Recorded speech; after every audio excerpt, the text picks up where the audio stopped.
నువ్వు దేవుడివి డ్యూడ్. నిజంగా సినిమా చూసిన తర్వాత ఇదే చెప్పాలనిపించింది. పోతే సినిమాలో ప్రతి రంగనాథన్ చేసిన త్యాగం చూసి కాదు, పడిపోతున్న సినిమాని ప్రతి రంగనాథన్ ఎత్తడం చూసి. ఎందుకంటే లిటరల్లీ సినిమాలో ప్రతి రంగనాథన్ లేకపోతే ఇంటర్వెల్ కి అవుట్ అయ్యే వాళ్ళం. అలాంటిది క్లైమాక్స్ దాకా కూర్చోగలిగామంటే ఆయన ఏదో మ్యాజిక్ చేయడం బట్టే. అలాగని ఎంటర్టైన్మెంట్ ఏమైనా వర్కౌట్ అవుద్దా అంటే లేదు, బట్ ఎఫర్ట్ అయితే కనబడుద్ది. జస్ట్ 20 minutes వరకు సినిమా బాగుందిరా, సూపర్ గా ఉందిరా అండ్ మంచి పాయింటే స్టార్ట్ చేశారు అనుకునేటట్టు ఉంటది. బట్ దాని తర్వాత నుంచి ఉంటది బాధుడు. మామూలుగా కాదు.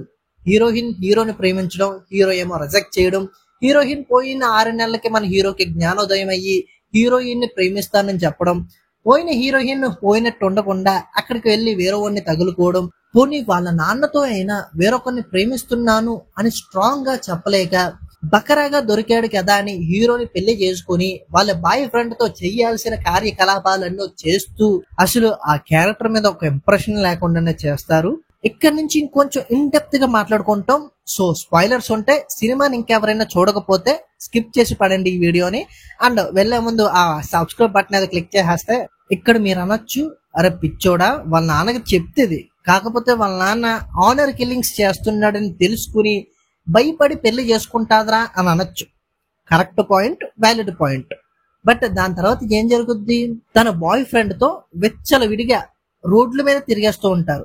ఎక్కడ పడితే అక్కడికి చట్టా పట్టాలు వేసుకుని వెళ్ళిపోతూ ఉంటారు. ముగ్గురు కూడా హీరోతో కాకుండా వాళ్ళ ప్రియుడితో ప్రెగ్నెన్సీ తెచ్చుకుని దాన్ని చాలా సింపుల్ గా అంతేనా మన హీరోకి ఇంకో అమ్మాయిని చూసి పెళ్లి చేయాలి అన్న డిసిషన్ కూడా తీసేసుకుంటది. అసలు హీరోయిన్ కానీ హీరో కానీ ఎక్కడ భయపడినట్టు, వాళ్ళ ఇష్టం వచ్చినట్టు వాళ్ళు చేసుకుంటూ పోతున్నారు కదా. అరే మా నాన్నకు తెలిస్తే ఏమవుతుంది అని ఎక్కడైనా ఆగి ఆలోచించినట్టు సినిమాలో ఎక్కడా కూడా చూపించరు కదా. సో వాళ్ళ నాన్న వల్ల భయపడి పాపం పెళ్లి చేసుకుంది అన్న కన్సర్న్ ఉండదు. దాని తర్వాత హీరోయిన్ వాళ్ళ నాన్న పెద్ద అంటే మామూలు పవర్ఫుల్ కాదు. ఇండియాలో ప్రతి స్టేట్ నుంచి కూడా మనోడిని కలవడానికి వస్తారనమాట. అంత పవర్ఫుల్ పర్సన్ అన్నట్టు ఎస్టాబ్లిష్ చేస్తారు. అసలు ఏం జరుగుతుందో కూడా తెలుసుకోడే. లాస్ట్ క్లైమాక్స్ కి వెళ్ళిన తర్వాత కూతురు విడాకులు తీసుకుంటుంది అండ్ అల్లుడు ఇంకో దాన్ని ఎదుర్కొంటున్నాడు అని ఆ ఇన్ఫర్మేషన్ తీసుకుంటాడు. సో అదంతా కన్వీనియంట్ గా వదిలేసి లాస్ట్ లో క్లైమాక్స్ కి ఒక ఎండ్ ఇవ్వాలి కాబట్టి డైవర్స్ తీసుకున్న మ్యాటర్ మాత్రమే తెలుస్తుంది. And one more thing, heroine ఒకరిని ప్రేమించిందని తెలుసు, వాడితో నైట్ కి పారిపోతుందని కూడా తెలుసు, పోతే ఆడెవడన్నది మాత్రం తెలియదు. సెకండ్ హాఫ్ లో హీరో మీద సింపతి రావడానికి హీరోయిన్ క్యారెక్టర్ ని ఆగం పట్టించారు. తన ప్రియుడితో కలిసి ప్రెగ్నెన్సీ తెచ్చుకోవడం అండ్ తనకి ఇష్టం వచ్చినట్టు చేస్తూ పోతుందబ్బా. అసలు హీరోయిన్ మీద ఒక కన్సర్న్ ఉండదు మనకి చూస్తున్నంతసేపు కూడా. పోనీ ఎంత చేసి హీరో మీద సింపతి తీసుకురాగలిగారా అంటే లేదు.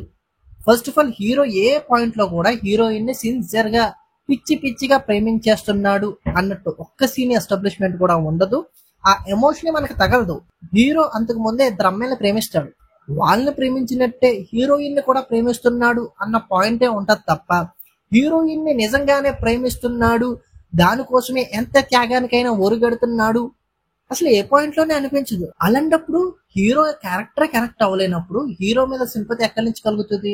అండ్ ఇదంతా కూడా వాళ్ళ నాన్న వల్లే చేస్తున్నాడు, వాళ్ళ నాన్న అక్కడ పెళ్లి కొప్పేసుకుంటే అయిపోయేది కదా, ఎంత లేకుండా ఉండేది కదా అనుకోవచ్చు. బట్ సినిమా చూసిన తర్వాత వాళ్ళ నాన్న చేసేదానికన్నా మీరే ఎక్కువ చేస్తారు కదరా అనిపిస్తుంది. లిటరల్లీ ఇదే అనిపిస్తుంది సినిమా చూస్తున్నంత సేపు కూడా. హీరోయిన్ క్యారెక్టర్ హీరో క్యారెక్టర్ ఇష్టం వచ్చినట్టు చేసుకుంటూ పోతే అసలు ఏం ప్రూవ్ చేద్దామని నాకైతే అర్థం కాలేదు. దాని తర్వాత వాళ్ళ బాయ్ ఫ్రెండ్ ఒక బొఫూన్ క్యారెక్టర్ లా ఉంటది. అంటే హీరోయిన్ ఆ క్యారెక్టర్ ని ఎందుకు అంతలా ప్రేమిస్తుంది, ఆ క్యారెక్టర్ కి ఎందుకు అంత స్టిక్ అయ్యింది అన్నది ఎస్టాబ్లిష్ చెయ్యాలి కదా. ఆ ప్రియుని చూసిన ప్రతిసారి కూడా అసలు ఏముందని ఈయన్ని ప్రేమించింది, హీరోయే బెటర్ కదా అని అనిపిస్తుంది. అలా అనిపించినప్పుడు హీరో చేసే త్యాగానికి మనం ఎలా కన్విన్స్ అవ్వగలుగుతాం చెప్పండి. దానికి సంబంధించి సినిమాలో ఒక డైలాగ్ ఉంటది, పక్కనోడు ఎమోషన్ ఎప్పుడు మనకి క్రింజే కదా అని. హీరోయిన్ లవ్ స్టోరీని క్రింజ్ గా చూపించి లవ్ ఫీల్ అవ్వమంటే ఎక్కడి నుంచి వస్తుందండి లవ్? ఎక్కడి నుంచి వస్తుంది అంటున్నాను. ఇంకా క్లైమాక్స్ కి వెళ్ళిన తర్వాత తాలికి ఎటువంటి వాల్యూ లేదు, అమ్మాయి మనసుకు మాత్రమే వాల్యూ. Super point. ఈ పాయింట్ చెప్పే విధంగా చెప్తే సూపర్ ఉంటది. లైక్ మనం ఎప్పుడో చూసాం కన్యాదానం, శ్రీకాంత్ హీరోగా నటించిన కన్యాదానం అనే మూవీ కూడా ఈ కాన్సెప్ట్ బేస్ చేసుకుని తీసిందే. బట్ అందులో ఉన్న క్యారెక్టర్స్ అన్ని కూడా ఉపేంద్ర కానీ, శ్రీకాంత్ కానీ, హీరోయిన్ క్యారెక్టర్ కానీ అంత మెచ్యూర్డ్ గా ఉంటాయి. అది మెచ్యూరిటీ అంటే. ఈ డ్యూడ్ సినిమాలో ఏ క్యారెక్టర్ కూడా మెచ్యూర్డ్ గా బిహేవ్ చేయదు. మేము మెచ్యూరిటీకి అమ్మ మొగుడు అన్నట్టే బిహేవ్ చేస్తాయి. ఆ మెచ్యూరిటీ ఎక్కడ కనపడదు మళ్ళా. సో ఇది నా ఒపీనియన్ డ్యూడ్ సినిమా మీద. సో మీకేమనిపించదో కింద కామెంట్ చేయండి. అలాగే మా ఛానల్ నచ్చితే సబ్స్క్రైబ్. అంటే చాలా లాంగ్ అయిపోయింది వీడియో వచ్చి. ఇక్కడ నుంచి రెగ్యులర్ గా వీడియోస్ చేస్తాను, మీరు మాత్రం సపోర్ట్ చేయండి. అలాగే హైప్ అనేది ఉంటది, అది ఎక్కించండి, కొంచెం వీడియోలు పుష్ అవుతాయి. And thank you. అండ్ ఇప్పటిదాకా ఎవరైతే సపోర్ట్ చేశారో వాళ్ళందరికీ కూడా thank you so much. And subscribe చేసుకోండి కొత్త వాళ్ళు.